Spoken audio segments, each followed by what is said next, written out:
Benders post game, and it's presented by the Inside the Rink Podcast Network through InsideTheRink.com on the ITR YouTube channel. Subscribe now. Hit the thumbs up. Comment section is, as you would expect, colorful.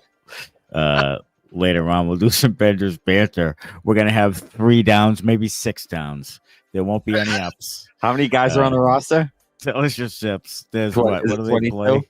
We could have 22 guys. downs tonight. Oh my god! Downs. And it's a 4th year anniversary of our first episode drop today. So congrats to everybody and us on 4 years of Bruins Benders Podcast. 4 years today, and what a way to celebrate! We're also happy to say that we've inspired 3 or 4 other podcasts to go live after Bruins games. Yeah, but if you want the authentic, uncompromising analysis, you need to watch the original, and that's what you do. And we appreciate it. Tonight, 7-2. Bruins lose to the Ottawa Senators in a game that was eerily similar to some of the games last year on the road against good teams, where they just got behind and then let it go. And that goal that was scored by Cousins late, where 4 guys were standing there. 5 guys. All 5 guys. All 5 guys standing around, literally standing around while he scored the goal. If they were embarrassed a couple games ago, then this is beyond embarrassing tonight. Yeah, I tweeted that out. I said, if they were embarrassed a couple of games ago, what are they going to say after this one? Talk is cheap. There's only so much you can say. We said this before. They know all the right things to say. There's a team full of guys who care and who know the right thing to say, and they say it after every game. Every time they lose, they have an excuse of, we started too slow. This team wants it so bad. Well, you got to go out sometimes, and you have to fucking take it. Do you want it? Because it doesn't seem like you want it. When 5 guys are standing there in front of the net, one Senator fucking scoots through all fucking 5 of you and scores. It doesn't seem like you want it that much, Charlie. It doesn't seem like it. Take another fucking penalty, asshole. Seriously. I know, seriously. I mean, seriously. He complained about it and after a game a few games ago where he said, we're taking too many minor penalties. You're the biggest fucking culprit, dude. I don't know what happened to you. I don't either. He was tweeting and saying McAvoy is so bad, he's overrated. And I said, no, he used to be good, but now he's bad. Yeah. And he was like, no, he's always been overrated. He was 4th and 5th for the Norris Trophy in 2021. He was. I mean, he was good. He was good at one point. In the 2019 run, he was excellent. Yeah. I mean, he was really good. Yeah. But he's not good anymore. No. I almost want to say to him, what? And you can throw the contract in there too about, is he trying to live up to his contract? Yeah, did fucking Jim Montgomery give him too much freedom? Did Cam Neely comparing him to Ray Bork? Do all those things fucking add in to the reason that he's regressed? I don't know, but something's fucking wrong with that guy, and he needs to get fixed because he's here for a long fucking time at a lot of money. And they say he's the number 1 defenseman. He's certainly not playing like it. Someone on X said when you get married and you have kids that you tend to get softer, and that might be part of it. Like you got some distractions, you got a family, you got that thing going. Maybe he's just fraudulent. You know what I mean? Maybe he just says all this shit, and he just keeps doing the same shit over and over again. We've almost given him a pass by saying he's playing too hard, which what? I don't think I want to do that anymore. Yeah, I don't know if he's playing too hard. I think he's playing too stupidly. Yeah, I think he genuinely wants to do well. I don't think he doesn't want to do well. I think he really is doing the best that he can to try to do well. I just think he doesn't know how to do it. He's got too much freedom. He's all over the place. He doesn't take care of his own zone anymore. That's like an afterthought with him now. And I don't know why, because he's never been that great of an offensive player. No, so what the fuck are you doing, man? No. Take care of your own zone first. Right. That should be your number one priority, especially if you're paired with a human fucking turnover machine of Mason Lohrei, Mr. Soft on the puck, Mr. 9 hits last year. You know, you put those two guys together and it's an explosion of shit. I mean, it really is. McAvoy, you tweeted at us earlier. McAvoy's been on the ice for 14 goals against, which leads the NHL. That's sensational. Yeah. That's a list you don't want to be on the top of. At $9.5 million a year. Top. Like he needs to fucking look in the mirror and figure out what he's doing in his own zone before he's criticizing other guys on the team for taking penalties and doing dumb shit. Look in the mirror, dude. Look in the mirror. He's the biggest culprit of all of it. I mean, I saw it was like shots are 8-3, Senators 18 to 10 shot attempts when Lohrei and McAvoy. And let's start there. Why on earth? Do you go back to that? After he had one of the best games, maybe of his career, front to back last game. Why would you put them back together? Like, why on earth would you do that? I mean, you said it, and other people have said it. Somebody tweeted us tonight and said, is it too early to say I got to get Sturm out of here? Somebody tweeted that. Is it too early? I don't know. The guy seems like he's over his head. I mean, we could talk about the defensive system. Like all of a sudden they're playing man-to-man in game 7 or 8. Where was the man-to-man in the preseason? If that was part of his system, why weren't they practicing that in the preseason? Why didn't we see man-to-man in the preseason if that was part of your system? Why did we not see? What are you hiding it back like a trick play? You're going to surprise them and be like, oh, no, the Bruins are a man-to-man team all of a sudden. Well, that doesn't matter because as PJ Stock showed in Nesson in the fucking pregame, they were giving up slot chances left, right. Oh, my God, the slot was wide open tonight. It was wide open. The last game, they just didn't score on them. No, they didn't. Last game. I mean, Swayman was up to the challenge last game. I mean, not tonight. It's like, I feel like Sturm gave up on his defensive system 7 games in. He's like, we got to try something else. Yeah, I don't know. And that's a coach who doesn't believe in his system. And if you don't believe in the system, what then makes they're you not think going the fucking to. players are going to buy in, dude? If you're like, oh no, we need to change it up. Change it up. No. We're 7 games into the year. We're going to change it up. No. What the worst are you doing? The worst thing you can do as a coach is show indecision. Yes. And lack of confidence in what you're doing. It's the worst thing you can do because then the players don't believe in it either. I'd like someone to ask them tonight, and they won't because they're a bunch of pussies. But I'm telling you right now, I'd love to have them ask, how's the buy-in now, Marco? Yeah. Like how is it now? Like that was not buy-in tonight. So stop blowing smoke up my ass. I really think he's a sacrificial lamb. I do. Yeah. I really think he's the guy who they got because they couldn't get anybody else. So they'll get the former Bruin to come in and take a couple bullets while they get the thing right. That's all I can think of. He's not the guy that's going to. What's that? He's ML Carr. Yeah, he's ML Carr. He's gonna be the guy that takes the bullets, and then when we get it right, he won't be here. And he'll be up in the front office or whatever. As KG just brought up, he said Sturm earlier said there was a few guys that Sturm still weren't on the bus. KG said the bus is empty, and he's right. It is empty. No one's on board anymore, Marco. You lost them all when you decided to change the system up 7 games in. Indecision and a rookie coach. They're like, fuck this guy. Let's go back to doing what we were doing. And I mean, obviously, it doesn't work.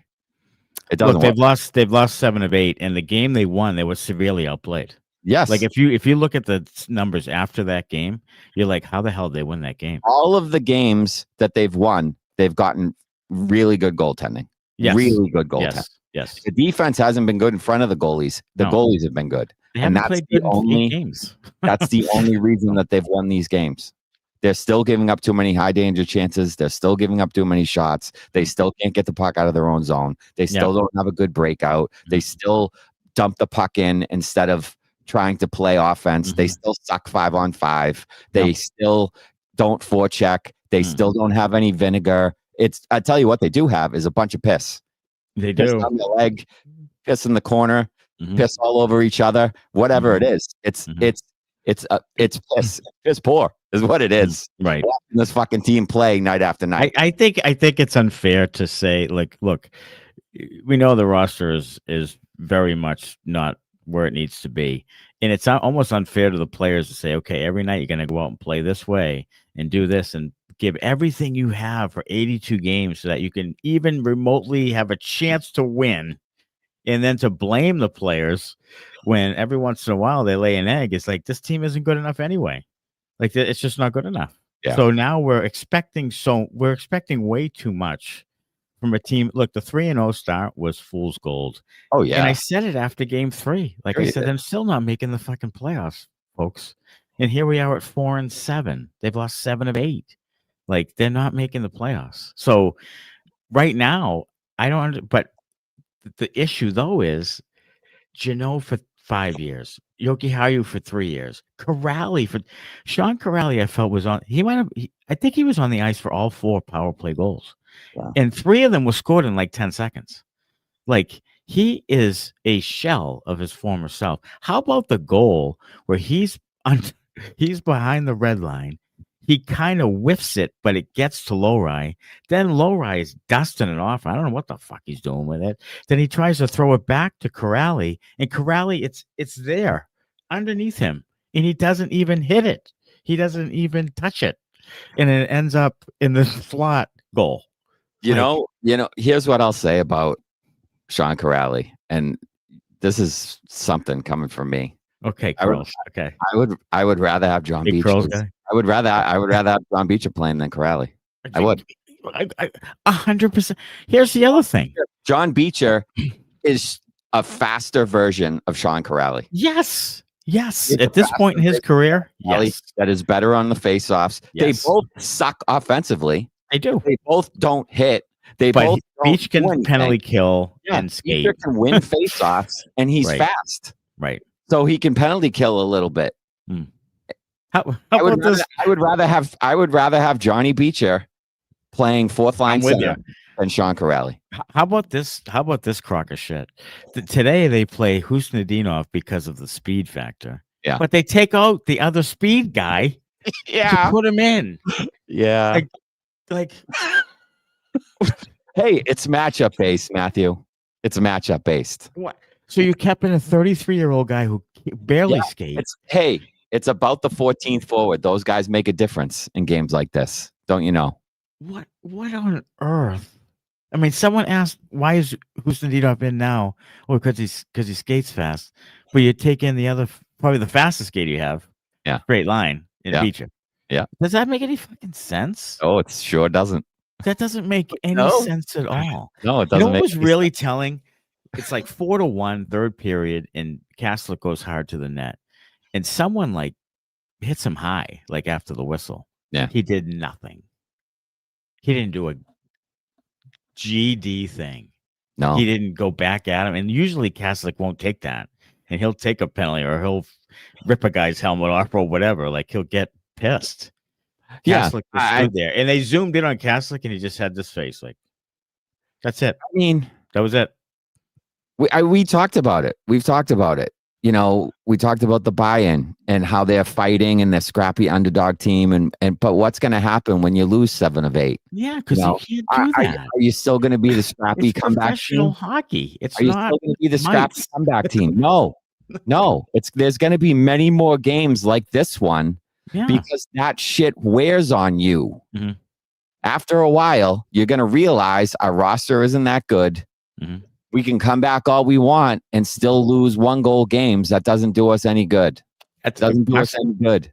Pasternak's like, he wasn't even trying to shoot. Pasternak's already showing signs of frustration. Wasn't even trying to shoot. He's passing it to guy. He passed an opportunity he had in the slot. He passed it back to Peeke, who can't fucking do anything with it. There was a play where he rushed in and they had kind of, I think, maybe an odd man chance, and he curled back and then fumbled it and then tried to slot pass. You know, where earlier, you know, in a different game, maybe he's shooting that right when he comes in. He had opportunities to shoot. He passed. They were all out to lunch tonight. They were. I almost wonder when he does that, is like, okay, I'm going to pass it to these guys you gave me who can't fucking play. just to show you they can't play. I feel like every once in a while, he just takes a game off. He does, yeah. He And just you know takes a what? game off. You know what? You can't fault the guy. No, I don't. I honestly don't mind that from him because he No. does play hard. He produces at an alarming rate. He's a high end player. Like if he wants to take a game off or kind of coast through a game, so be it. That's not the problem. The problem is that the cast of characters you gave him is just bad. It's just bad, and it's hodgepodge. There's no rhyme or reason. Tell me what a common denominator is of any of these players. Like, tell me what the identity is in all these players. Piss and hand grease or whatever the hell you called it. No, it's none of that. It's none of that. It's tonight was not that. Tonight was just like last year.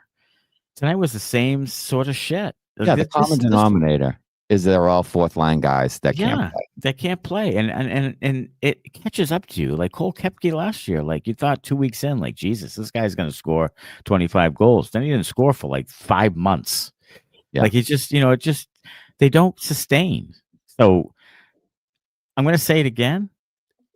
And I'm not just saying it because I'm pissed. Don Sweeney has not shown me one example of him knowing how to do this. He does. Tell me where on this roster what makes sense. I guarantee you that it was his decision or he pushed for Lohrei to go back with McAvoy tonight. I guarantee you that wasn't Sturm, because Sturm can't be that stupid to have Lohrei play that well and have McAvoy play a little bit better away from each other and then put them right back together against a team with speed and youthfulness like this team. You can't tell me that was Sturm's decision. Yeah, we're going to go back to it. No, I mean, that's Sweeney in the fucking meeting pregame. Yeah, Montgomery has alluded to it in the past. Yeah, about talk to Sweens about the call-ups and stuff. So it seems to me that the coaches don't have responsibility for that. That's not their decision. It's his decision who gets called up and down. And it seems like it's his decision who gets paired with who plays, who doesn't play, who's scratched, who's not scratched. That should be the coach's decision. 100%. But that's why Sweeney ever coached. Coach here. That's why people turn down job interviews, because the player development sucks. They don't know what they're doing.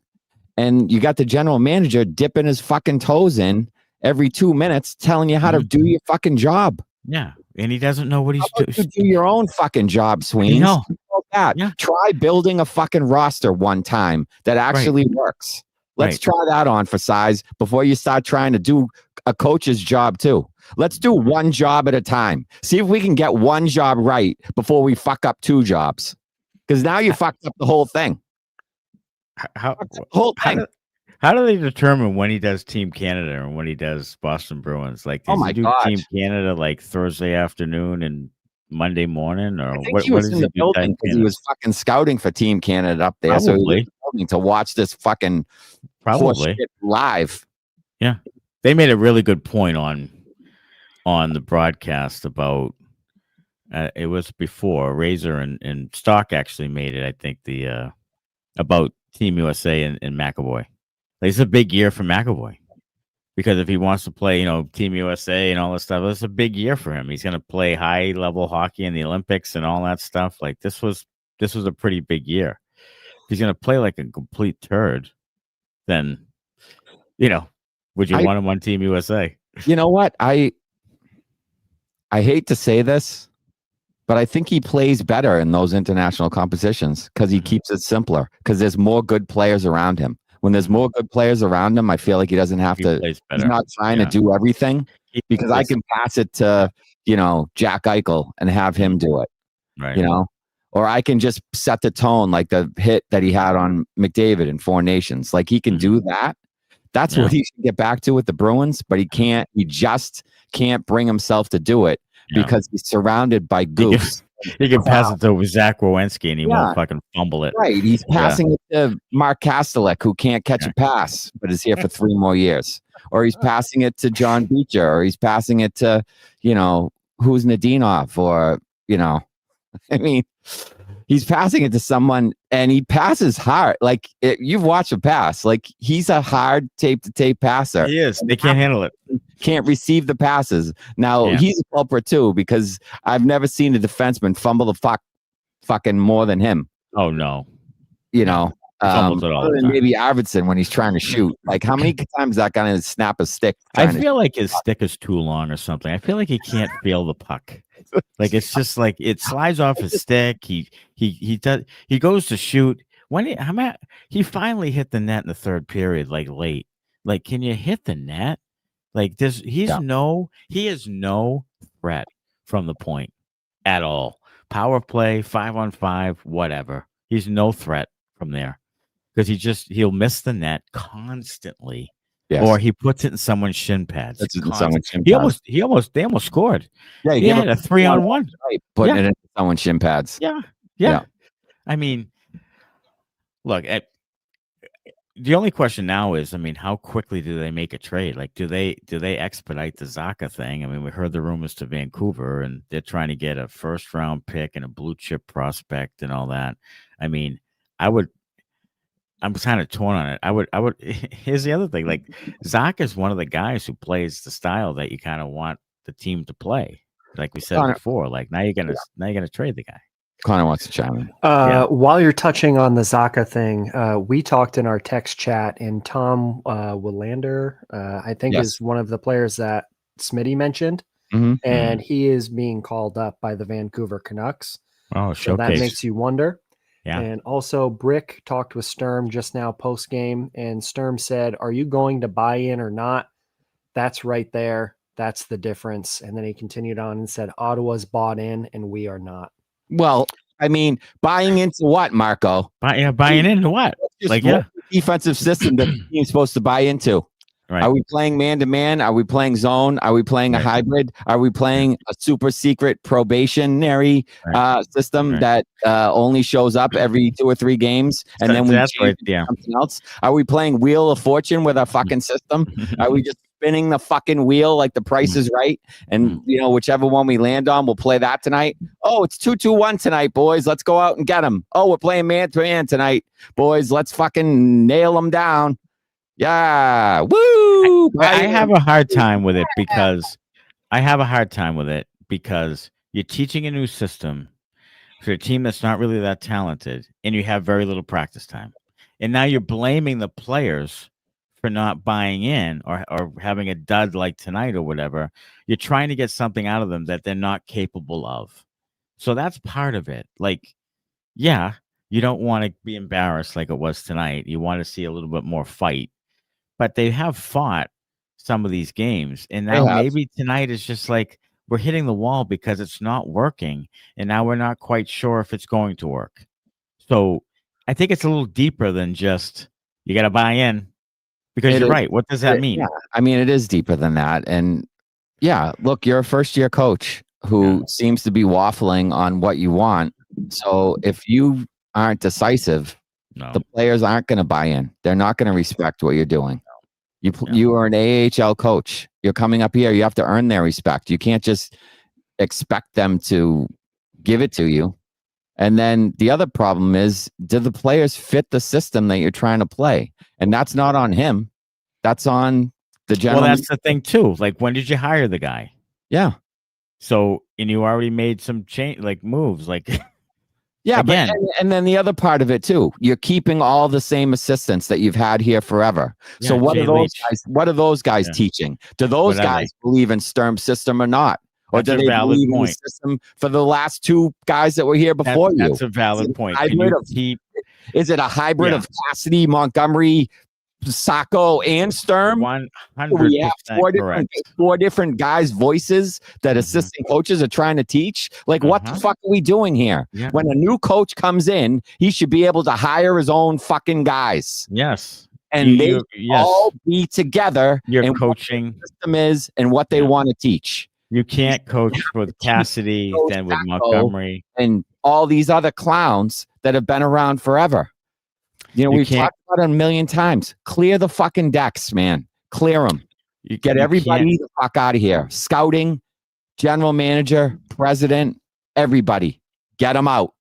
and bring in an all new regime. Give me a hell yeah. Hell yeah, Connor. All right, let's get to the Benders Banter, which is on fire tonight. And Benders Banter is brought to you by Evolve ABA. It offers consulting services from a board-certified behavior analyst to adult day programs, residences, schools, and even businesses using the principles of applied behavior analysis. Evolve ABA is also pleased to offer staff training and collaboration with parents of children with autism and other special needs wishing to learn more about the science of applied behavior analysis. To learn more about Evolve ABA, call Sean Daly at 774-823-5016 or visit evolveaba.net. DKJ Barry 1. Minton is their best player tonight. He's probably the best penalty killer overall. Tonight he had 4 hits. He had an assist. I thought he played pretty good. You know, relatively speaking. Relatively speaking. Yeah. Yeah. You know, a team of suck bags. Yeah, he played okay. Matthew Curtis, this team is devoid of any real talent. And when you have 3 different people coaching 3 different styles, you're going to look this bad because you have no clue what you're actually supposed to be doing. Bingo. You know, we have coaches here that have coached with like Cassidy, Montgomery, you know, all the whole list, Sacco, and now Sturm, and Smitty's right. Like, what does that mean? Like, Jay Leach has been teaching defense for the last 2 years, and they are terrible defensively. How does he have a job teaching defense? Well, the other thing is, what defense is he teaching? The defense that he knows how to teach was the previous regime. So why is he still here? So now he's teaching this thing. So he's learning it too, probably. Yeah. So he's learning it too. So why is he still here? Why is he here? If he's teaching a defensive system, he doesn't know. Why is he here? That's a valid point. Odyssey says, I'm not buying into the fire Sturm chance. I mean, he's a first-year coach. The leash should be second season at least. And for the matter, we have a GM that built this mess all this time and hired Marco. Yeah, I mean, this is a guy who was 4th coach now. You know, and same sort of shitty roster. And look, I don't think he knows. I honestly don't think they know. And it's hard to, I mean, yeah, you could say that kind of off the cuff, but I mean it. Like, I don't see any signs they know what they're doing. So I'd like to see one sign that they know what they're doing. There's been a lot of signs that they don't know what they're doing. A lot of them.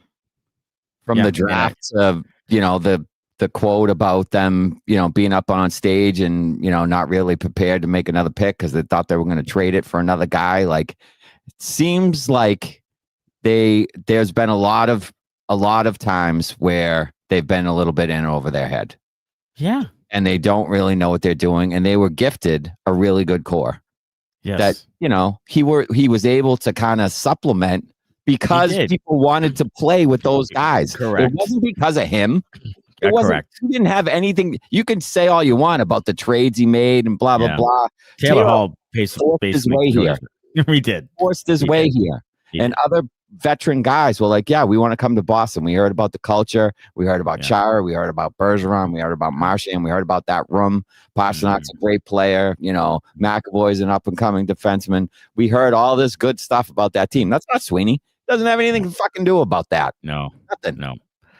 No, and the play development's just, I don't know what's going on. I have no idea what's going on. At this point, you're running, like you said, you're rotating 4th line guys. You get the same shitty, you know, top 6 thing going, especially the middle 6. I'll say the middle 6 is just a wet fart.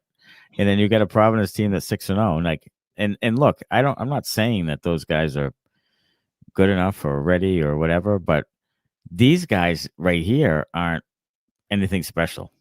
So it's not like they should be blocking them. You should be throwing some young guys in here. And I'd rather watch the young guys fuck this thing up and say, okay, they're young and they're learning, than watch guys who are veterans on multi-year deals fucking it up. 100%. You know, I'm 100% in on that.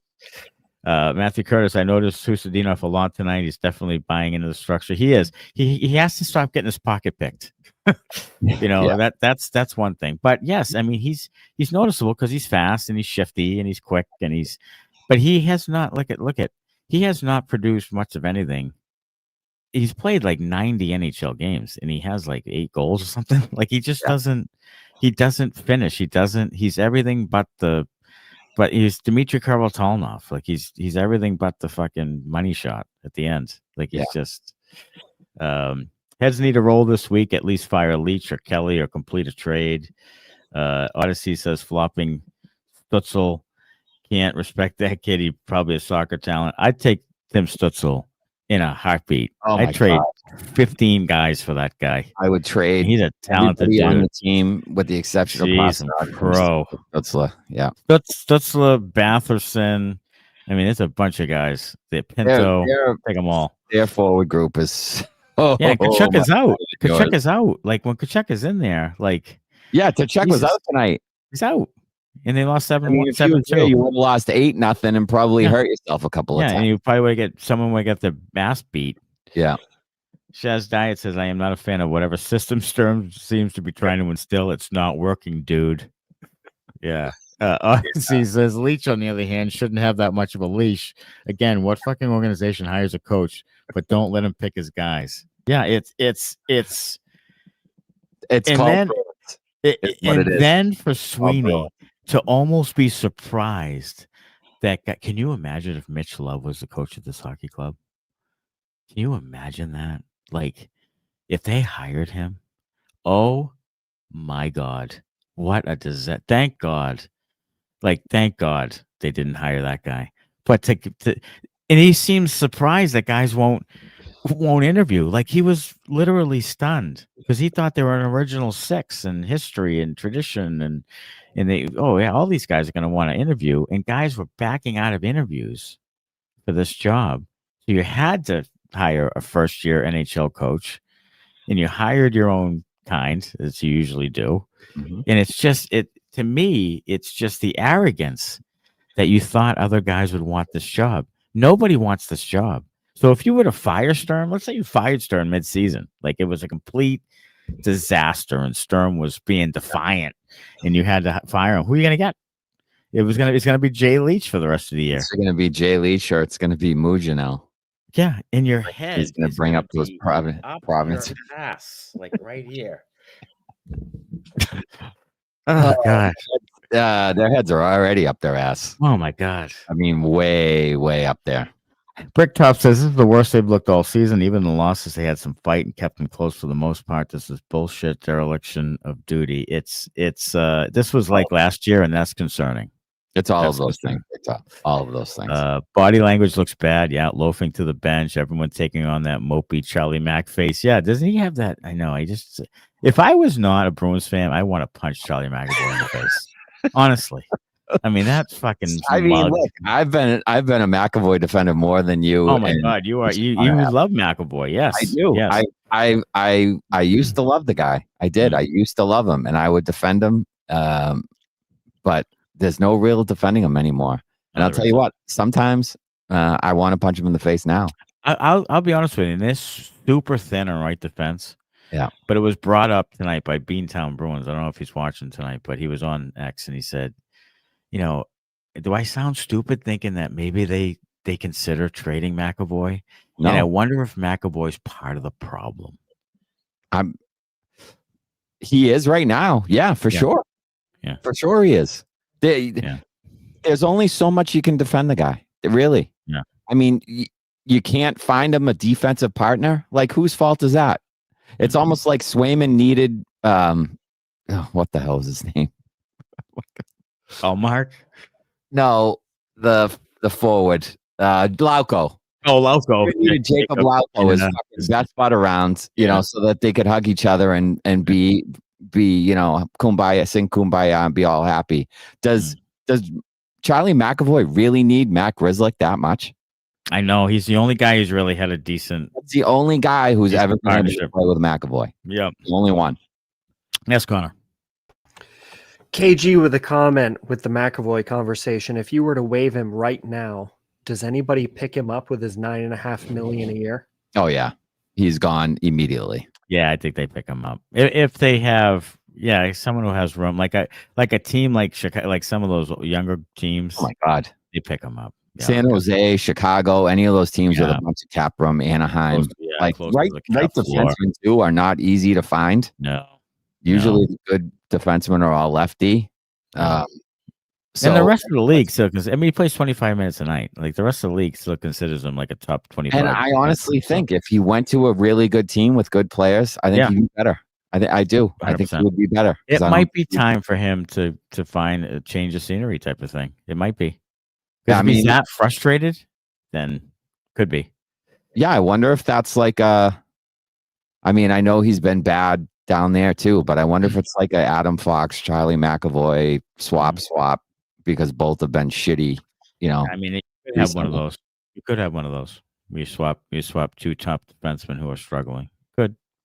Because the money would have to match somewhat. Yeah, to a degree. As long as it's not fucking Darnell Nurse or something, I'll lose my fucking mind. I will. Yeah. Damon says, "Yep, turned it off." So he turned it off about an hour ago. Shaz diet. How are this stay this fucking bad? Sorry, John. Adrian, even I can see how inept we are. Yeah, that's pretty glaring. Bricktop, great leadership from the 3 A's. One's in a wheelchair, and the others don't seem to be doing anything to help. Just think another game tomorrow night. Oh my God. Adrienne, Matthew Schaefer up close tomorrow night. Well, yes, Matthew Schaefer, and I'll tell you, this schedule doesn't help the Bruins because they are in a new system with new players, no practice, and this is where it snowballs. The live show is going to be spicy tonight. Grab the popcorn, says Adrienne. McAvoy penalties continue. Matthew Curtis. Something has to happen before tomorrow's game. A call up, someone on waivers. Tell you what's going to happen, DK. You're going to get a whole lot of Jonathan Aspero tomorrow. You're going to get, what did you call them? Apricots? Apricots. You're going to get all kinds of apricots tomorrow night. I'm calling them apricots. Apricots, fucking kumquats, fucking mangoes, blueberries. It's going to be more like a kumquat. Yeah, I think it's going to be a whole lot of fruit salad tomorrow night. Yeah, it is. Good time. Sad by all. C-Max leadership when things are bad is self-pity and whining, says Odysseys. Probably wears A for something he could have been. Definitely not on my C list. You wonder about him. And we talked about how he missed time and maybe trying to get reacclimated. To me, if he was more of a leader, they would have given him the C without much of an issue. And because he should be the prime candidate. So there must be something missing with that. And the captain. Can you imagine the captaincy on him and that responsibility? It's his play. That's what's missing. Yeah. Well, can you imagine if you put the captaincy on him too? Like, oh my God, like that would be. Talk about a guy that's holding the stick too tight. I think there's a guy who's holding the stick fucking too tight. Yeah. Well, no wonder he fumbles it all the fucking time. He's just like so jammed up to like. He's constipated all the time. Like I gotta do well for the guys. He holds the puck. Hold the puck. Trying to run play. Yeah, I watched him tonight. He made a decent play in his own zone, passed it to Lohrei or passed it up to a forward, and then it was to Lohrei. Sorry, and then immediately starts sprinting up the ice. Yes, like you are that defenseman's safety valve. Yes, if he doesn't know where to go with the puck, you should be there. And then if he turns it over, but you can't. Right. You're not, because your ass is at center ice already. Yeah. And now if he doesn't have a play, he has to fire it up the boards to no one. Or if he turns it over, then it's a 2-on-1 or a 2-on-0 coming the other way.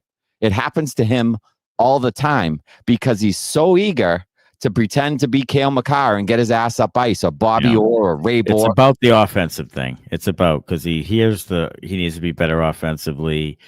If in order to win the Norris or be considered, you have to have the points. That's all he's heard for 3 or 4 years, 5 years since he's been here. Be better offensively. Be better offensively. Right. Scoop more in the power play. Be better offensively. Yeah. And I tell you what, he was a good defenseman before they tried to talk him into being Ray Bork. He was good. He was a good two-way defenseman. Yeah. Had a 55, 56 point season. He was plus fucking 30. He played 5 minutes a night, and he was really good in his own zone. All that is gone now. Gone. He's really lost his fastball, and I don't know if it's going to come back. I don't know. It seems to be quite a bit of time now where he's not learning. He's not he's not just saying, okay, I got to go back to what I was doing and not do this offensive thing and not do this run around like it's not my responsibility to pick it up for other guys who suck. Like, it's just, I got to do my thing. And he's just not doing it. They need like Chara. you can They need Chara or one of these asshole defensive coaches to sit down with him and show him video of himself from the 21-22 good years. Yeah, good years, and say, this is what we want you to be, Charlie. Get back to this. Right. We might trade Zacha, but we'll get a draft pick and a prospect, says Matthew Curtis, and VL will be brought up to replace him. Yeah, probably. They should hold Zacha until the deadline. I think so too. I'm all for trading the guy, but create a bidding war. Like, make them give up as much as they possibly are going to give up. He's not going to be here. Look, he's not going to be here. A lot of these guys won't be here when the team's good again. But he's a valuable center that a team that making a run could use a center. Like, third line center, he'd be excellent for somebody. So yes, I'm with you. I mean, if you can get what you got for Charlie Coyle last year, you can get that for Zacha. Yeah. So try that. Do that. Josh Belair. Yeah.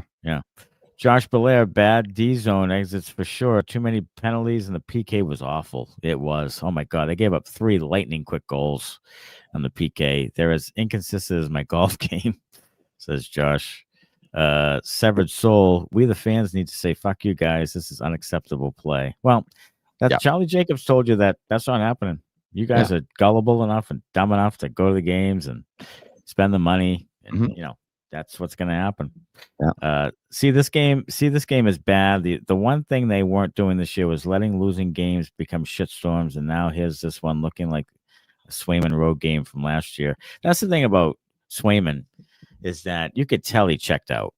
Like, he loses the focus and checks out and is like, whatevs. Like, the other night he looked completely different than tonight. Like, he gives up the rebound goal and everything, but then he makes some saves. But then when the dam broke, he was like, fuck it, and that's kind of who he is.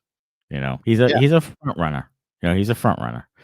Me, myself, and I. Shaz diet, the whole system isn't working. It's brutal. Josh says the Sweeney thing isn't working either. No, that's for damn sure. T Slizzy, Swayman with -11 on my fantasy team is not it right now. No. I look for a trade of that guy. Cab says, I will no longer blame Sweeney for the switch show. It's all on the vegetable billionaire Nepo baby. Charlie Jacobs and Cam Neely, who chose his good friend and comfortability over competence. That's the thing. That's a sneaky good point. Like, I want to see Cam Neely with a general manager. Like, he had Chiarelli. Like, I want to see him with a general manager that will actually tell him, no, Cam, it's not 1987, which is what this team is built like. Yeah. It's not 1987. It's 2025. We need some speed. We need some skill. We need to play a certain way. And I think Hammer dislikes the fact that he can kind of run the show there. And he's not great at it. God bless him. He's not. Yeah. He's not good at it at all. In fact, he's bad at it. And whenever he sticks his nose in, you end up with the Matt Boleskis and David Taxes and Nick Ritchies of the world. None of those guys work. The fuck out, Cam, and let the general manager do the general managing. But I'll tell you what, I want a new general manager to do that general managing. Please. But you were right about the cloning of Bergeron and with Lindholm and Zadorov, like trying to make it look like it did. Yeah, because they really don't know any other way. Mm-hmm. Like, they want desperately to find another Bergeron. Yeah, and it's crazy. Bricktop says can't trick on a Monday night, which makes this much worse. Cab says sip is Alisker Storm Scotch in my now favorite Bruins Benders Rocks class. That away, Cab. Thank you, Cab. We appreciate you. Thank you. That's good stuff, brother. And we appreciate KG. Is KG on here? When you tweeted at Evan Marinowski saying no thanks, we're gonna watch the Benders. Do more of that. Yeah, that's fantastic. All of you, go tweet at these people. Put them right on the end, underneath those posts they make, so everybody else sees them. Yeah.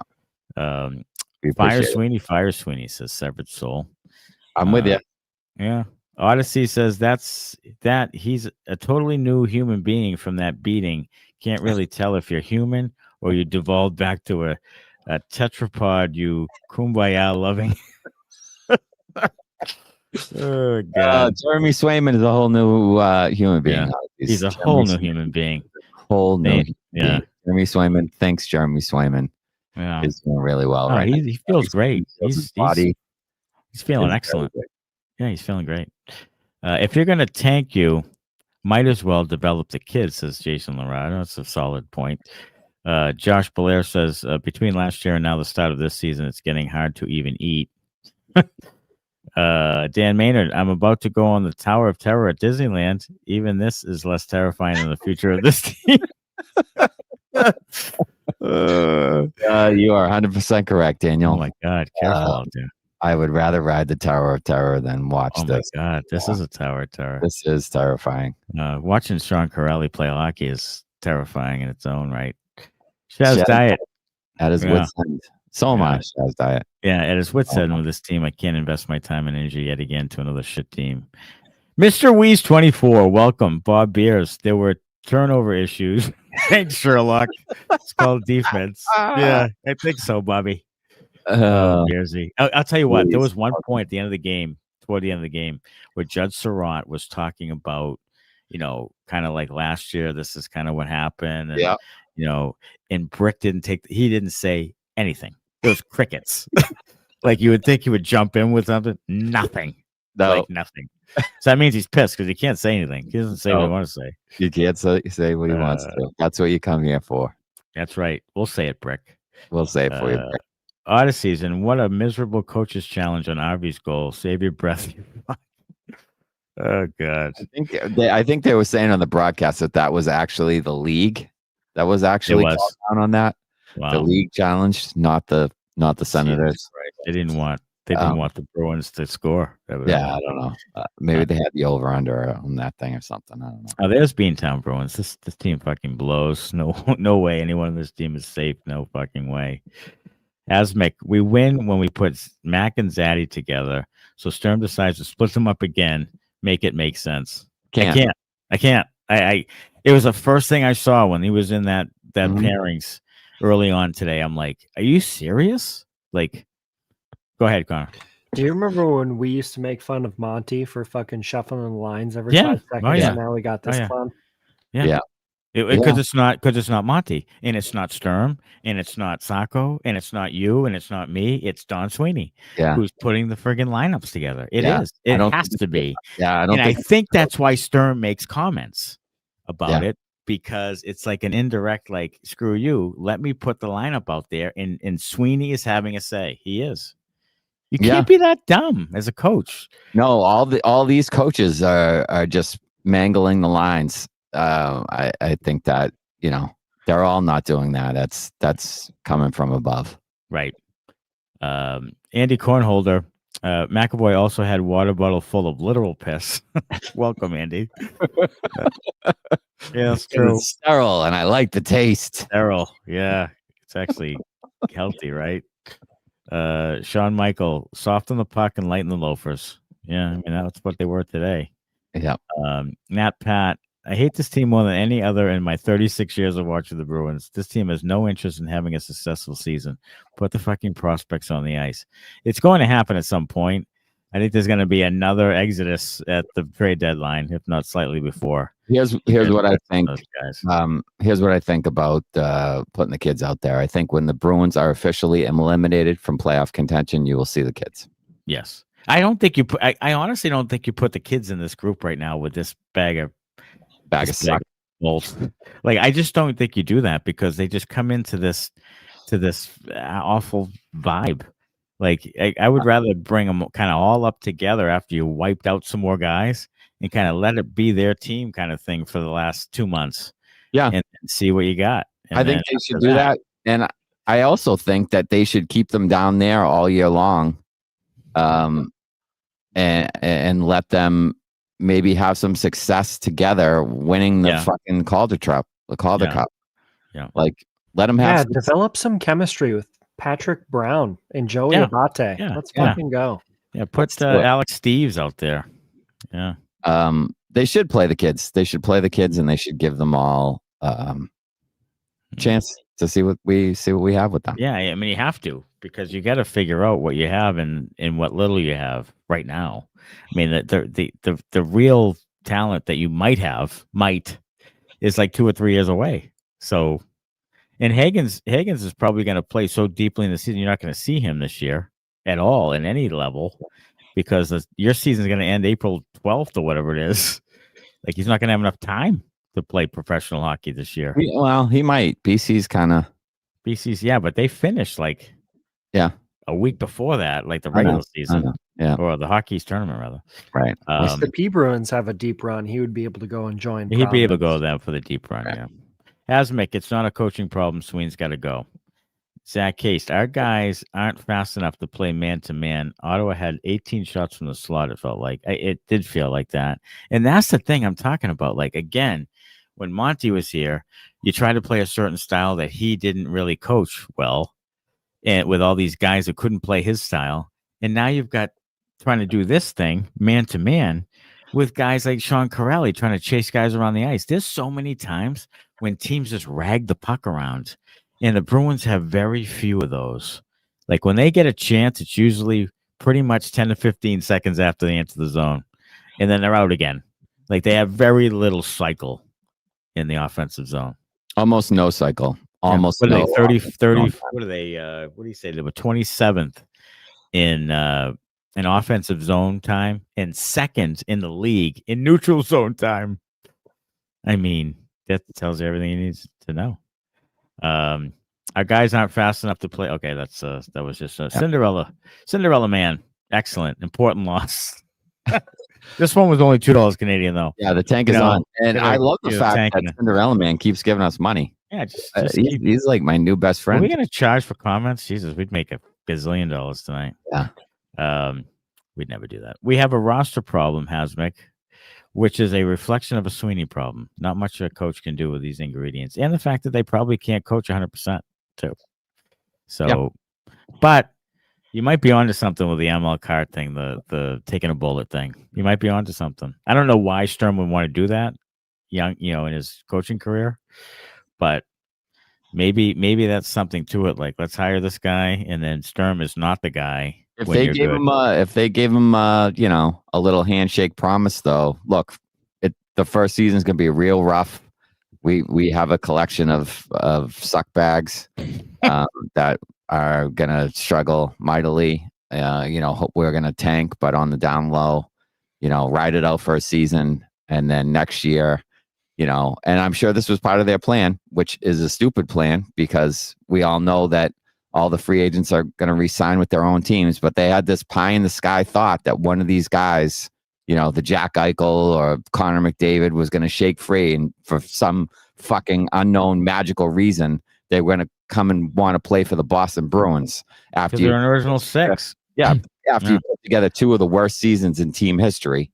Yeah, one of those guys is going to want to come play with you and not go to a contender. One of the all-star players in the league is going to want to come and play for a team that finished 2 years in a row towards the bottom of the league.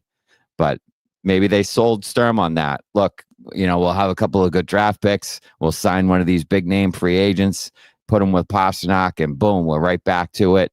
There you go, ready to go. Sturm's in, everybody's on board. Well, good luck with that fucking plan. I think it's totally logical. You might as well light your money on fire and try to win the lottery. Yeah, you might as well just throw it at Powerball. I mean, that's $295 million in one chance. Yeah. What you're doing is like $350 million in one.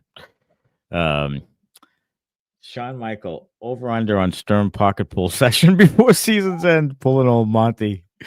His team blows too. They're like 3-6-1. They lost 6-3 tonight. They're giving up they gave up 8-1 games, 7-1 games. I mean, Monty's a real defensive stalwart. How did Sean Michael know that we were joking about this already today? We were. We actually had a text going, and there were Monty gifts in there. Yeah, it was beautiful. Bring back Heinen, says Trope Man. He's currently going Gretzky in the American. Yeah, Heinen a third time would be like taking your nutsack and putting it in a vise and just turning the thing until it just disintegrates. Like, I can't do another Heinen thing. And then just bashing it with a meat tenderizer over and over again. Tenderizer, yeah. The 20 minutes. Prickly side, yeah. I can't do Heinen 3 times. I can't. I could barely do it twice. You know, I'll be. Can you really do it twice? I can really do it twice. Oh God! If you're gonna tank, you might as well develop the kids. Yes. Let's see. Pasta was a ghost tonight, says Shaz Diet. Yeah, I mean, look, he's played his ass off for a while when they've been bad. Like all the rest of last year, he played his ass off, and at some point, you're just like, you know what? I don't want to do this anymore. You know, and I don't blame him, to be honest with you. No. Scrappy teams are fun to watch in a 1.5 hour movie, not 7 months and an 82 game schedule. That is quote of the night, Cap. That is 100% true. Like there it is. Yeah, frame that bad boy. You win the comments. 1,000%. Do you think we can get a refund on our Stadium Series tickets, KG? Yeah. Yeah. Jesus, KG, can you imagine what that thing is? Come look us up when we're down there. We'll hang out in the fucking club suite and just pound beers instead. We'll pound some beers. Yeah, we'll hang out with Cam Neely. Just watch out for the flying water bottles. Yeah, Cam would love to see us. Cam would be fucking spitting. Cam does not like us at all. No. Severed Soul. I think Goalie Bob is even like, fuck these up. Maybe. I know it sucks. They suck, but nothing beats angry Bruins fans. Correct. Passionate. That's why they can get away with this shit, to be honest with you. It's their own fault. Is here. Yeah. Passion is here. This is your place for angry Bruins fans. Passionativity.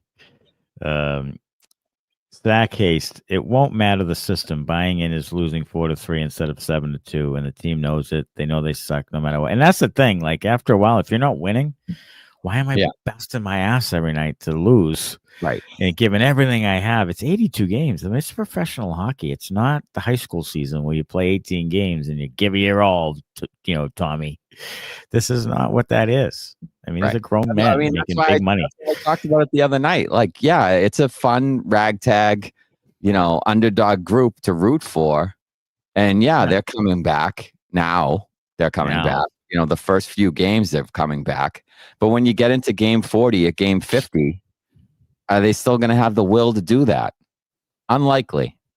And it's already. I'm really looking forward to tomorrow night. I don't. Started to show tonight. It's already started to show tonight. They were like, got down 4-1. They were like, fuck this. And all of a sudden it's 7-1. You're going to see a lot more games like this. I guarantee it. They put Zadorov and McAvoy back together. Zadorov takes a penalty in 8 seconds. Yeah. It's like. And McAvoy probably took a couple too. He did. He had a couple. He had one late. They scored on both of his penalties or whatever the hell he had. Yeah. I'll tell you what. Tomorrow night is going to be interesting to see how they come out. They come out like a wet fart, and the Isles beat them. Then you got Buffalo, who's playing better. Then you get Carolina. Like, this could be a tough week. Right here, these 3 games at home. This is where you're going to start seeing some real frustration from those gallery gods, hammerhead alcoholics up there. Like, they're going to be pissed, So this is where this is a interesting week just for that reason. I'll tell you what they need to do. They need to get right on over to YouTube after the games and vent right on here. Yeah, come right on here on the comments and vent session and pissed and be alcoholics. I mean, we welcome that shit. Like we're gonna just take over the Bruins Nation. On board. They should have to notice us. You're all invited right in here. Yeah, let's go. Fire Sweeney. Maybe we should make some shirts. Fire Sweens. Yeah. Ghost of Lincoln. We knew trading picks at the deadline every year to go on a cup run would come back to bite us.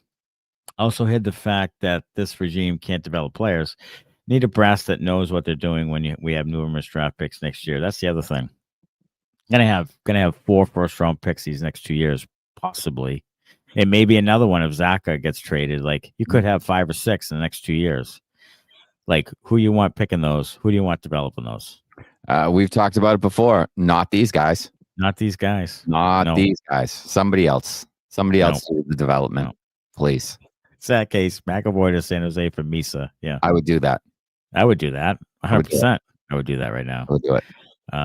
Fox Guy 67. Tonight's sip is Weinstephaner, Hefe, Weiss beer. He says good luck. Good luck for that. Yeah, I didn't have much luck. Yeah, Wine and Freinzer, Heffenslapper, right? Heffenreffer. It's a good one. Good for you. Yeah. I think. Are you already drunk? I feel like that's made up. Yeah, I think he's already drunk. I think you misspelled it. I think that's part of the problem. Yeah, I think he misspelled it because he's already drunk. Troutman says, with C-Mac, we went from captain conversation to change of scenery in less than a month. It's true. Look, it's part of our DNA as Bruins fans. You get pissed. You knee-jerk reaction. Yeah. But there can be something in there about, like, do you really need to complete the change of core? Like, I'd keep Pastrnak. But do you really need to complete, like, is McAvoy the next piece? Like, you got to kind of change it to make it work. And he's a chip that can get you some stuff. He should be able to. Yeah. So I don't know. I mean, they probably won't do it. And I'm probably, an asshole for saying it, but I don't know. I think it can come up. Maybe not this year, but maybe next year. Like, I don't know.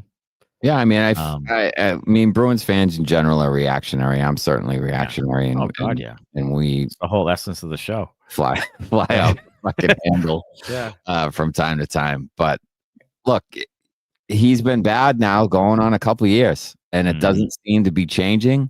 No. I don't know if they can't get through to him. He's not coachable enough to listen if they're not telling him that he's not playing the right way. I don't know what it is. It's one of those things. But there probably needs to be a change made.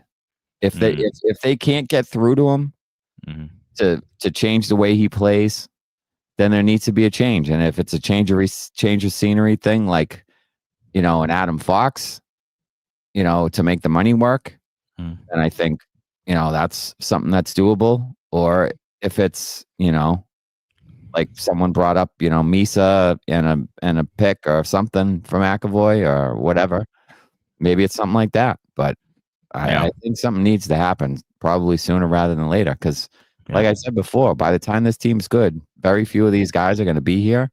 He's probably one of them that's not. That's right. Dana White says, I don't think I've ever seen Corrali win a faceoff. Well, you didn't see much tonight. He had 2 wins and 8 losses.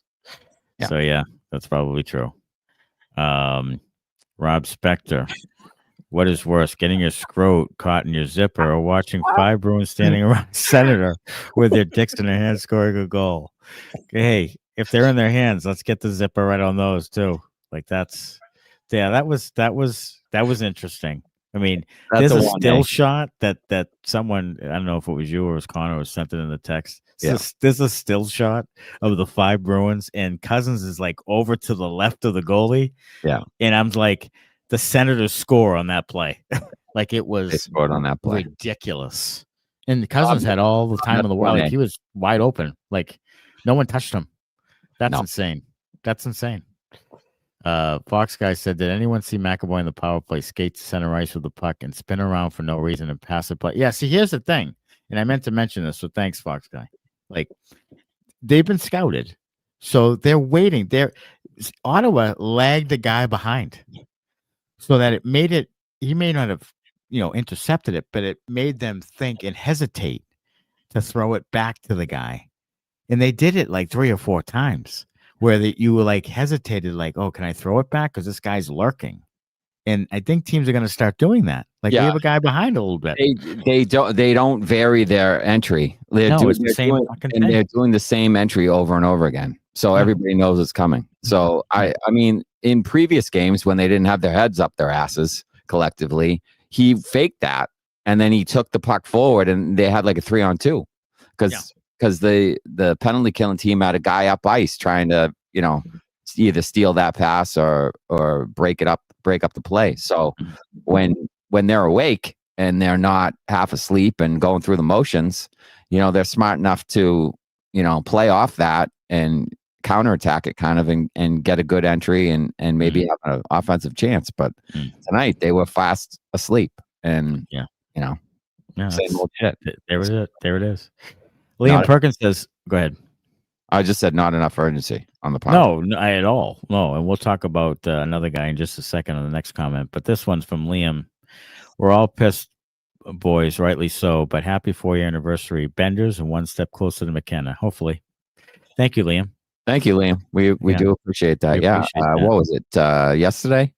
First episode was first episode 4 years ago yesterday. 26. Yeah. 26 and now we're at like 194, so closing on 200 episodes, and then all the post games and all the post. Jesus Christ, yeah, it's a lot for a while. Yeah. George K. Elias Lindholm has gone back to being the player he was for the first 75 games last season. So this is another good point on the goal by Giroux. Yeah, like they showed Lindholm in the neutral zone, not hitting anybody, overskating the play, and then comes back with Giroux and literally just skates next to him. Doesn't tie up a stick, doesn't do anything. He's tying up his waist. Huh? He's tying up his waist. Yeah, he tied up his waist, and Giroux just had a stick on the ice, and boom, it's in the net.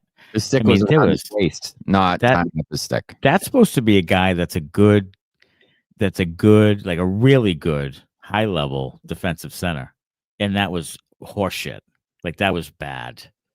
Yeah. That looked like Casey Middlestat trying to play defense. Well, I mean, he's Bergeron 2.0. I mean, they scouted him 3 years ago when he was good.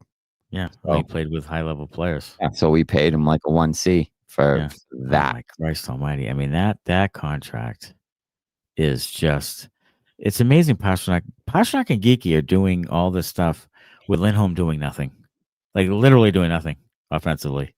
Like, he's just a guy. Like, I could do what they're doing. They would just score all the goals. Like, that is just terrible. Bruins being out attempted 18-10 and outshot 8-3 in 9 minutes and 22 seconds of Lohrei McAvoy pairing. Yeah, that's Shaz. I don't get it. But let's put them back together. I don't get it. One game. Lohrei has one good game. You can't feed off that. You got to put them right back together, and they're bad. Immediately bad. Like, it's just, to me, that's insane. That is negligible. That is just awful. It's negligence. It is. It really is. I mean, that is just, and everybody knew it. Like, everybody was commenting on it, and then it happens. It's just like, we're a bunch of hammerheads. Like, we don't get paid. We're not schooled in general managing and hockey coaching, and I can't even fucking skate.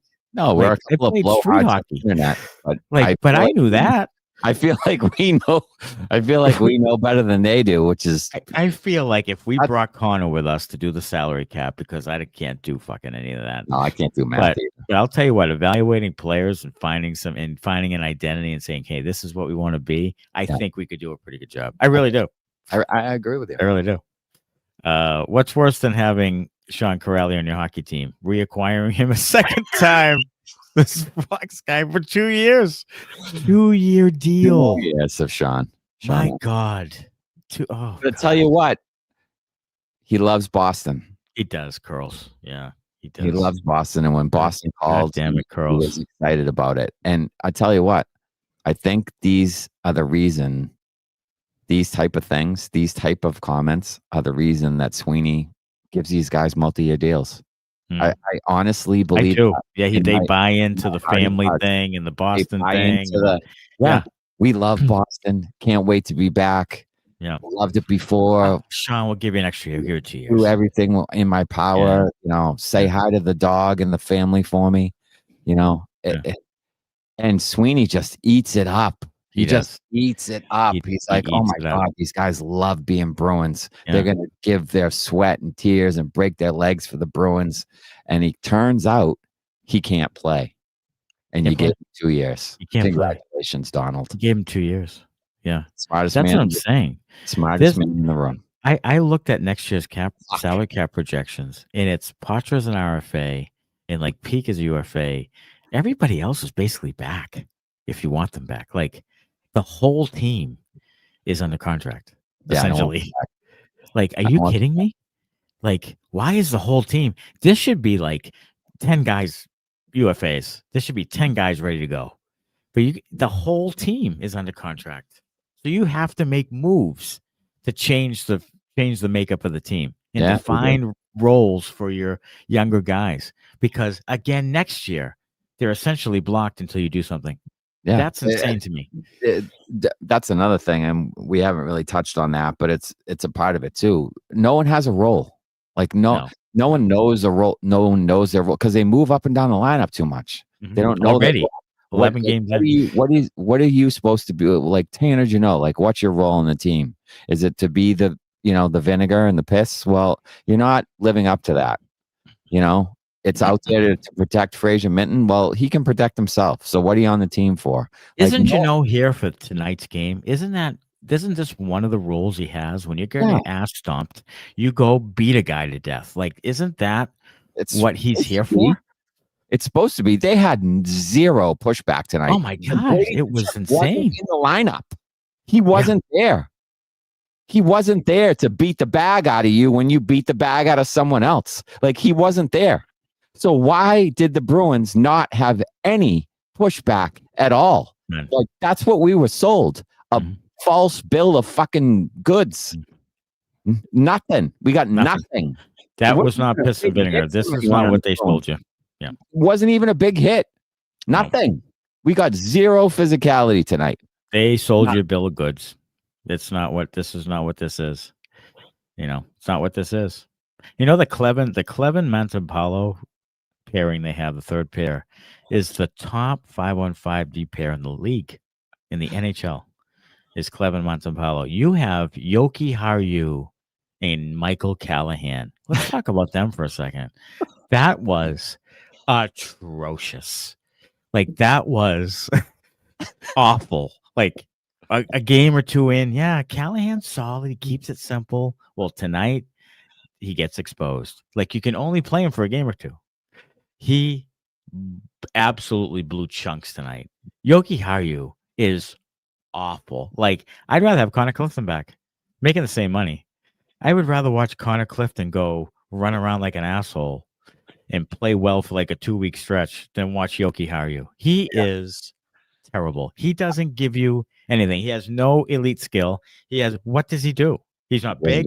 He doesn't hit. He doesn't play offense. He doesn't play defense. Like, what does he do? Yeah, I tell you what he does, and you know the answer to it. He fucking beaver taps with the best of them, that motherfucker. Mr. Captain Beaver Tap. The Joker. Puck, David. Give me the puck. God. John Brown, I stopped wearing my bees hat. Too many pointing and laughing. Yeah. Matthew Curtis Higgins is going to get brought up, and first he's going to hear about learning to play a better defensive style. It's coming.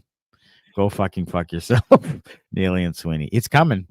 They're gonna try to pigeonhole him into being Bergeron and take his knees out from under him. Yeah. It's gonna be a work in progress. It's gonna be just horrific.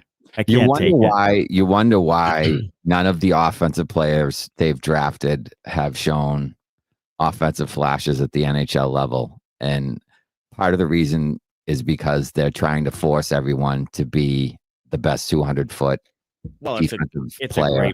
It's a great point, because DeBrusk had those good years, and then he started becoming better defensively. He lost his offense. Yeah. Like, they were so hell-bent on making him a good two-way player that he lost some offense. Frederick has one good year, whatever, with Taylor Hall on his wing. I'd have a good year with Taylor Hall on my wing. And then he's nothing, like literally nothing after that. Those are the two guys, other than Beecher. Those are the two guys those two forwards since 2015. That's it. Like, how is that not a fireable offense? Like, I don't like, you've developed two forwards that are not on the team anymore, and we're okay. Like, oh my God. Okay is being generous. It's being generous. And Ryan Donato, the one guy, did they draft Donato? He's put 30 goals. We're generous guys, though. Yeah, we are. We're being generous. Yeah. Why does it seem like we need a new goalie coach that can be honest with Sway and Korpi and tell them exactly what they're doing wrong, says Victoria. Like, I get it. Sway can have a bad night, but damn, he checks out. There's a focus thing with him, or I don't know what it is.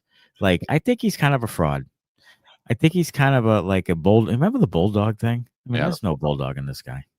Like, he is a, Maine School of Communications or whatever the fuck. And he just, Maine Business School, and he's a me, myself, and I guy. And he's a front runner. When things are going well, great. When things aren't going well, you saw like tonight. Like, he literally mailed that in tonight. He was not making saves. Like, it was just bad. This is a place to be as a disgruntled Bruins fan, says Severed Soul. Yeah, I mean, this is kind of like we huddle in the friggin' little cave and we cry and scream and yell. George K. Hasmick and a lot of teams are struggling too. I don't know what to say anymore. The slide also began when Hampus went down. That's another good point. Like, losing Hampus is a big deal. It is. It's a really big deal. And I don't know what's going on there. Like, he goes to IR. He can be eligible to come back at any time, Sturm said tonight, because it was retroactive. But it doesn't seem like it seems to be lingering. And I don't know what that means. They say it's not the knee, but I'm not confident that you're going to get like the old Hampus Lindholm and you're going to be able to play him, 56 games in a row. Like, I don't know. This is not looking good. They say it's not the knee, but it might be related to the knee. It could be.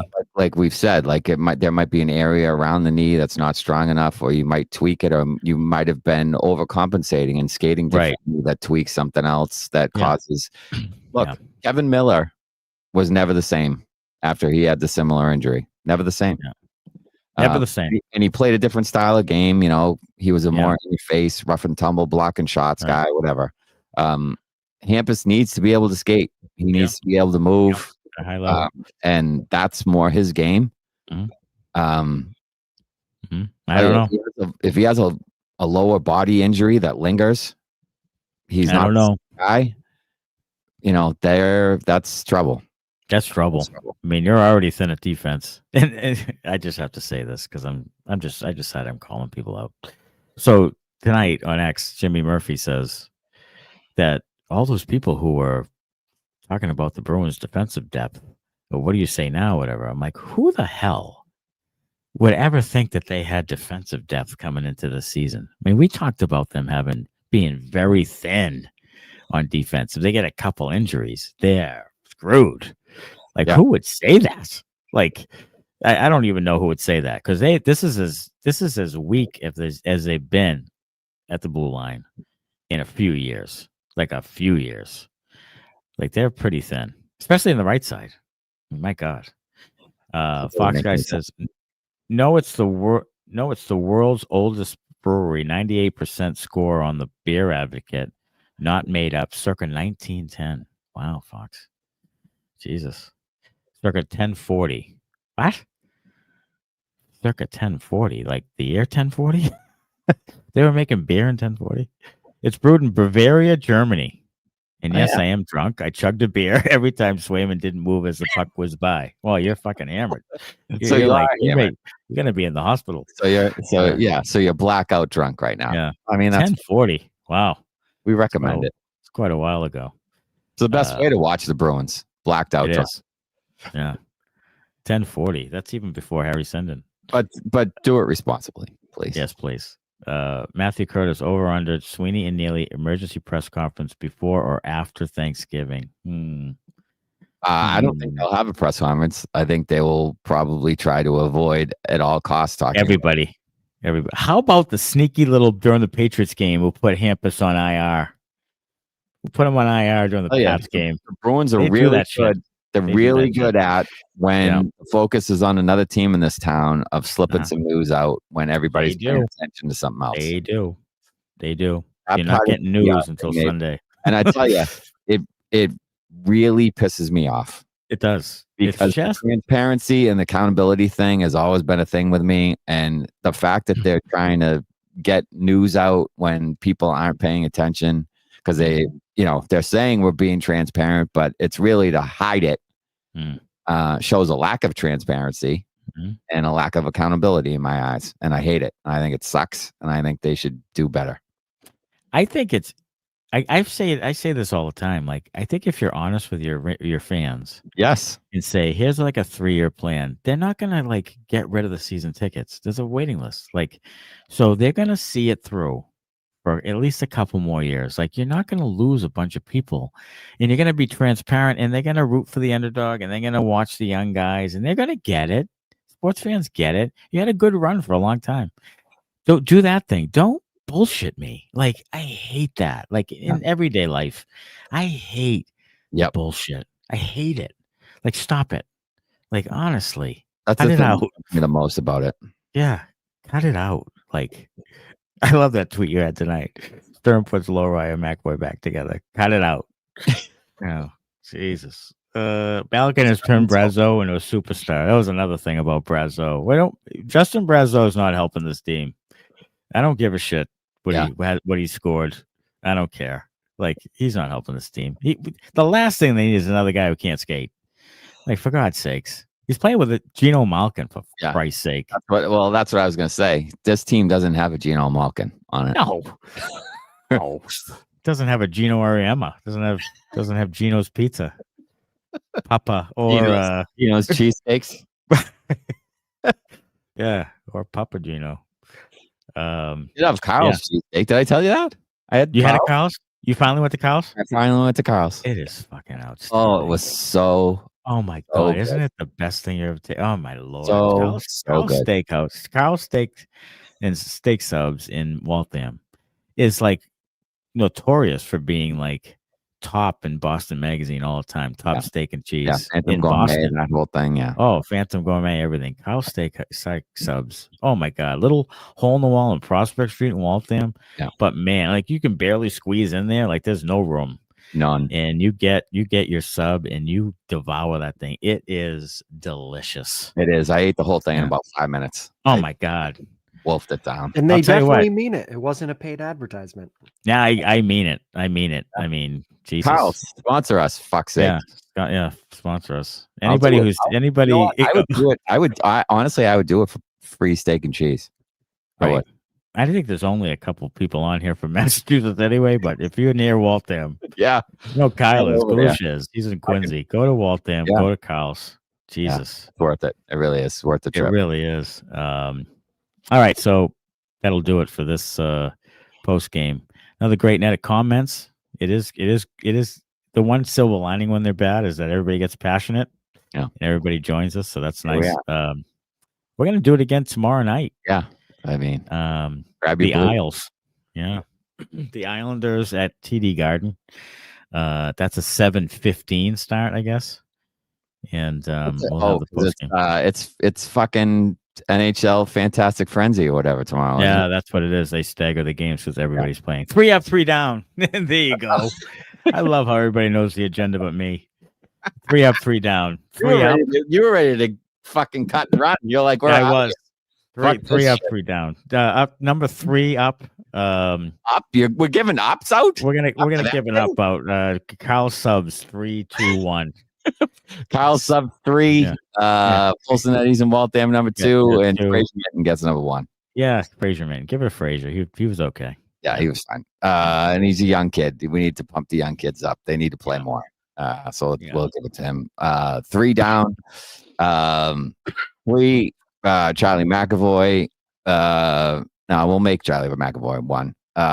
3. Mason Lohrei.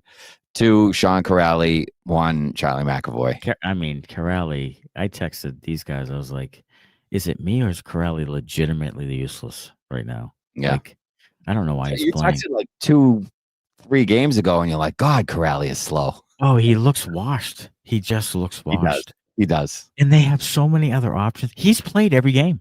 Yeah. Like they've done this revolving door thing. He's the guy who's played. Yeah. And he stinks. Like, played a lot. What are you watching? Like they took Beecher out after he scored a goal. Yeah. Like they took Viella out after he had like 7 hits in a period. And Corrali doesn't do anything. Like I can't take it. Like I can't. What is the plan? I can't take it. Well, Like he you took really a guy loves out with the area. speed The and plan to is put in a guy with speed. The plan is that Sean Corrali really loves the area. Oh, he does. It curls. His dog, His really loves his dog. Charlestown. Yeah. They're big fans of the area. North End. Yeah. It's nice over there. It was Tanner Janot again tonight because there was one time he stepped on the puck and fell down one time. Yeah. I don't know. I can't take it. But hey, we're gonna do it again tomorrow Hey, night. well, Let's see how they respond. Let's see how they respond. What do you think's gonna happen tomorrow, man? Predictions. Prediction. What did I say for tonight's game? Did we write this down, Connor? Did you say 4-1? Did you say they lose? I did to go back and double check. I think we both said they lose. Did I say 6-1? I might have said 6-1. Did you? Wow. Maybe not. Maybe it was 4. Or maybe did I say 6-3? I might have said 6-3. That was just Smitty. Wow. I said 6-3. Okay. Tomorrow night they lose. They lose 5-2 tomorrow night. 5-2. All right. I'm gonna go 2-1 Isles. Low scoring. Take the under. Take the Isles. Too bad. Well, Korpi's going to play well, according to you. I don't think he's going to play well. I think Schaefer scores because every time the Bruins play the top overall pick, they score on the Bruins. That's true. So I think Schaefer scores. I think he probably has a couple of assists. I think Schaefer has a 3-point night. Okay. And Korpisalo ends up with like an 850, and they lose. All right, I'm gonna change mine because the Isles are 30th in expected 5-on-5 defensively, and the Bruins are 31st. So there's going to be some goals scored. So I'll go 6-4 Isles. 6-4 Isles. And Zacha says fire Sweeney chance by the second period. Fire Sweeney chance. It's going to happen this week because if they lose to the Islanders, Sabres, Canes, which they can, if they lose all 3 of those games by the end of the week, you're going to see some real because then they'll be 4-10. Yeah. Like then you're going to see some real pissed off people, including us tomorrow night. Benders post game. We'll be here. Until then, as always, go Bruins. Thanks a lot. Bye-bye.